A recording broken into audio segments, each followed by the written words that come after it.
नाम से सबको जय मसीह की। आज का वचन है नीति वचन उसका 23 अध्याय 6 और 7 वचन। जो डाह से देखता है उसकी रोटी ना खाना और न उसकी स्वादिष्ट भोजन वस्तुओं की लालसा करना, क्योंकि जैसा वह अपने मन से विचार करता है वैसा वह आप है।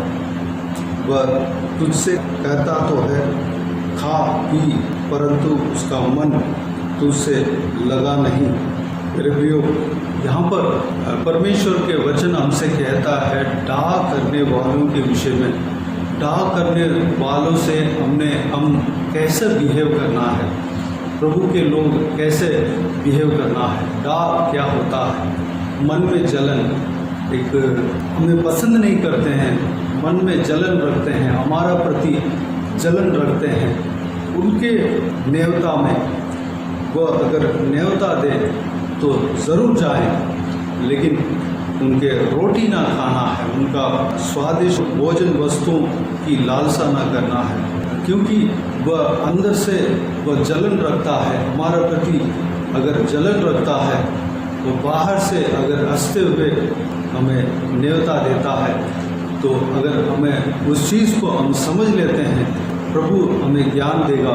सामने वाला जो व्यक्ति और किस मन से हमें बुलाता है वह प्रभु की ओर से हमें समझ में आ जाएगा। वैसे लोगों के नेवता में जाएं, लेकिन उनका रोटी ना खाएं। उनके स्वादिष्ट भोजन वस्तु, जितने भी स्वादिष्ट भोजन वस्तु आपके सामने रखते हैं या खाने को कह दें, ना खाएं। क्योंकि अगर किसी भी हमारे हरकत से उनका डाह, उनका विरोध जो हमारे प्रति है वो बढ़ने ना पाए, हमें उस व्यक्ति का उद्धार हमें ज़रूरत है, उस व्यक्ति का सुधार हमें ज़रूरत है, उस व्यक्ति को परमेश्वर की ओर ले जाना हमें ज़रूरत है, प्रभु यीशु की ओर हमें ले जाना हमें ज़रूरत है। अगर हम ना खाएं तो उनका जलन कम हो सकता है, अगर हम खा लें तो उनके जलन और भी ज़्यादा हो सकता है, बढ़ सकता है। हम जो कुछ भी हरकत करें, जो कुछ भी काम करें, जो कुछ भी हम अपने जीवन में काम करें, उसमें दूसरों का भलाई के लिए होना चाहिए, दूसरों का आत्मिक उन्नति के लिए होना चाहिए, दूसरों को प्रभु के निकट ले जाने का विषय उसमें होना चाहिए। हम हमारे चाल चलन से किसी को और जलन उपजाना नहीं चाहिए। उनके अंदर जो जलन है हमारे प्रति, उसको और बढ़ाना नहीं चाहिए। हमें उसको, उस जलन को हमें कम करना चाहिए, बल्कि जो हमारे प्रति जो डाह करते हैं, हमारे प्रति जो विरोध करते हैं, उसको हमें कम करना चाहिए। कैसे कम करना चाहिए? हमें उसके लिए भलाई करना चाहिए। हमें उनको नेवता देकर उनको कुछ हेल्प कर देना चाहिए। उनका मुसीबत में हमें मदद जब हम करते हैं, हमारे प्रति डाहपन, जो विरोध हमारे प्रति वो कम हो जाएंगे, हमारे प्रति प्रेम उत्पन्न होने लगेंगे। मेरे प्रियो, लूका रचित सुसमाचार उसका 16 अध्याय 9 वचन में इस प्रकार परमेश्वर प्रभु यीशु कहता है, और मैं तुमसे कहता हूँ कि अधर्म के धन से अपने लिए मित्र बना लो, ताकि जब वह जाता रहे तो वे तुम्हें अनंत निवासों में ले लें। हमारे धन से हम अगर किसी को मित्र बनाने के लिए हमारे धन को खर्चा करना पड़े, खर्चा कर सकते हैं। यहाँ पर प्रभु यीशु एक उदाहरण दिया है, एक दृष्टांत कहा है। एक चतुर भंडारी अपने मालिक के नज़र में वफादार नहीं था। जब वह पकड़ा गया तो वह अपना नौकरी को किस तरह बचाता है, उस विषय को हम इस अध्याय में हम देख सकते हैं। मालिक से जिन्होंने उधार लिया, उस चीज़ का उधार में से आधा ये चतुर भंडारी दे देता है और अपने मालिक को मित्र बना लेता है। अपने दिमाग से वह उस मालिक को मित्र बना लेता है। ठीक इसी तरह हम भी अपने जो कुछ भी धन मिलता है उसको हम दूसरों का मित्र बनाने के लिए कर सकते हैं, दूसरों का उद्धार के लिए हम खर्च कर सकते हैं। मेरे प्रियो, हमें दूसरों का ढाह जो हमारा प्रति है उसको न बढ़ाएं, बल्कि उसको कम करने के लिए हमें कोशिश करना है, उनको मनाने के लिए हमें कोशिश करना है, उनके अंदर हमारे प्रति प्रेम होना चाहिए, उसके लिए हमें कोशिश करना है, उनके लिए प्रार्थना करना है। मत्ती रचित सुसमाचार उसका 5 अध्याय 44-45 वचन में प्रभु यीशु इस प्रकार कहता है, परंतु मैं तुमसे ये कहता हूँ कि अपने बैरियों से प्रेम रखो और अपने सताने वालों के लिए प्रार्थना करो, जिससे तुम अपने स्वर्गीय पिता की संतान ठहरोगे, क्योंकि वह भले और बुरे दोनों पर अपना सूर्य उदय करता है और धर्मी और अधर्मी दोनों पर मेघ बरसाता है।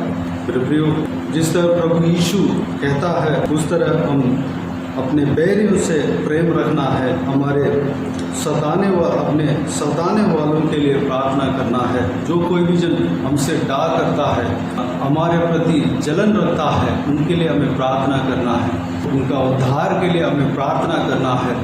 हमें यह प्रार्थना करना है कि उनके जो आत्मा वह नाश ना हो बल्कि अनंत जीवन पाए, वह प्रभु यीशु को पाए, प्रभु यीशु के ऊपर विश्वास रखे, वह उद्धार पाए, उनके जीवन सुख शांति से रहे, उनका परिवार सुख शांति से रहे। हमें प्रार्थना करना है। प्रभु यीशु का वचन इस प्रकार कहता है, रोमियों की पत्री उसका 12 अध्याय 21 वचन इस प्रकार कहता है, बुराई से ना हारो परंतु भलाई से बुराई को जीत लो। मेरे प्रियो, हमें बुराई को भलाई से जीतना है। हम जब हमारे प्रति जो डाह करता है उसको अगर हम भलाई करेंगे, उसका मन को हम बदल सकते हैं। उस व्यक्ति हमारे प्रति प्रेम, उस व्यक्ति के अंदर हमारे प्रति प्रेम उत्पन्न हो सकता है। हमें उनके लिए भलाई करना है। मेरे प्रियो, इस विषय के लिए अपने आप को परमेश्वर के हाथों में समर्पित करें। आइए हम प्रार्थना में जाएं। स्वर्ग पिता दयालु परमेश्वर, आपको धन्यवाद देता हूँ आज के इस आपका बहुमूल्य वचन के लिए आपको धन्यवाद देता हूँ परमेश्वर।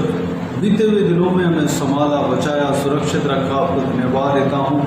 आज के इस नए दिन में हम प्रवेश होने के लिए अनुग्रह दिया, आपको धन्यवाद देता हूँ परमेश्वर। आज का आपका इस बहुमूल्य वचन के लिए परमेश्वर, उस बहुमूल्य वचन के द्वारा हम परमेश्वर जो कुछ भी हमने सीखा है उस बात के लिए आपको धन्यवाद देता हूँ परमेश्वर। हमसे जो डाह करता है पिता, वो अगर न्योता देता है परमेश्वर, अंदर कुछ और बाहर कुछ और, पिताजी हालेलुया, वो अगर न्योता देता है हम ज़रूर जाने पाएँ, उनके प्रति हम डाह नहीं करने पाएँ बल्कि उनसे प्रेम रखने पाए परमेश्वर। आपके वचन जिस तरह कहता है उनका रोटी को ना खाने पाए, उनका स्वादिष्ट भोजन वस्तुओं की लालसा न करने पाए, बल्कि परमेश्वर उनके अंदर जो हमारे प्रति जलन है उसको और बढ़ाने ना पाए, बल्कि उस जलन को ठंडा करने के लिए, उस जलन को कम करने के लिए हम परमेश्वर काम करने पाए, हम उनके ऊपर प्रेम रखने पाएँ, उनको भलाई करने पाएँ, उनसे उनके लिए प्रार्थना करने पाएँ, उनका उद्धार के लिए, उनका आशीष के लिए परमेश्वर हम प्रार्थना करने पाएँ। हम यह प्रार्थना करने पाएँ कि वह व्यक्ति आपको अपना ले, आपके पीछे चले, आपको उद्धार करता मान ले, आपके राह पर चले। पिताजी अनुग्रह देना परमेश्वर, हमें आशीष देना, आपकी इच्छा, आपकी योजना जैसे जो भी है परमेश्वर, उस आपकी योजना के अनुसार हमें चलाना पिता। आशीष देना, सुरक्षित रखना परमेश्वर। पिताजी, बुराई को भलाई से हम जीत सकते हैं परमेश्वर। जिस तरह आपके वचन कहता है हम बुराई को, कोई भी बुराई को भलाई से हम जीतने के लिए अनुग्रह देना। जिस तरह चतुर भंडारी पिताजी अपने अधर्म के धन से अपने मालिक को परमेश्वर मित्र बना लिया, पिताजी हम भी अपने पास जो कुछ भी धन है उससे हम परमेश्वर हमारे डाह करने वालों को हम मित्र बनाने के लिए, हम उद्धार के मार्ग में हम चलाने के लिए अनुग्रह देना पिता। हालेलुया।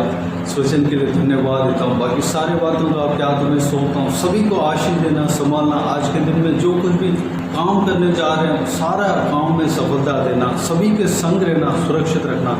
बाकी सारे बातों का आपके हाथों में सौंपते हैं। सारा जलाल आदर महिमा आपको मिलते रहे। सारा दुआ प्रार्थना को प्रभु यीशु मसीह के नाम से मांगते हैं, सुन और ग्रहण कर। आमीन आमीन। प्रभु यीशु मसीह के नाम से प्रभु यीशु मसीह का आशीष और अनुग्रह हम सभी के ऊपर बने रहें। आमीन आमीन। मेरे प्रियो, इस चैनल को सब्सक्राइब करें और शेयर करें। अगर किसी को भी प्रार्थना का विषय हो तो डिस्क्रिप्शन में दिए हुए नंबर पर कॉल करके प्रार्थना करा सकते हैं। हम आपके लिए प्रार्थना करेंगे। आप अपने पर्सनल प्रेयर में, आपके व्यक्तिगत प्रार्थना में हमारे लिए प्रार्थना कीजिए। इस सेवकाई के लिए, सेवकाई में जुड़े हुए हर एक जन के लिए, इस सेवकाई के उन्नति के लिए, इस सेवकाई में जुड़े हुए हर एक जन का आत्मिक उन्नति के लिए, आशीष के लिए, परिवार के आशीष के लिए प्रार्थना करें। प्रभु यीशु आप सबको आशीष दे। इस सेवकाई के द्वारा आपके जीवन में परमेश्वर ने कार्य किया हो वो भी हमें बता सकते हैं, ताकि हम सब मिलकर परमेश्वर को धन्यवाद दे सके, महिमा कर सके। आप अपना प्रेयर रिक्वेस्ट को व्हाट्सएप के जरिए भी हम टाइप करके बता सकते हैं। प्रभु यीशु आप सबको आशीष दे। आमीन आमीन।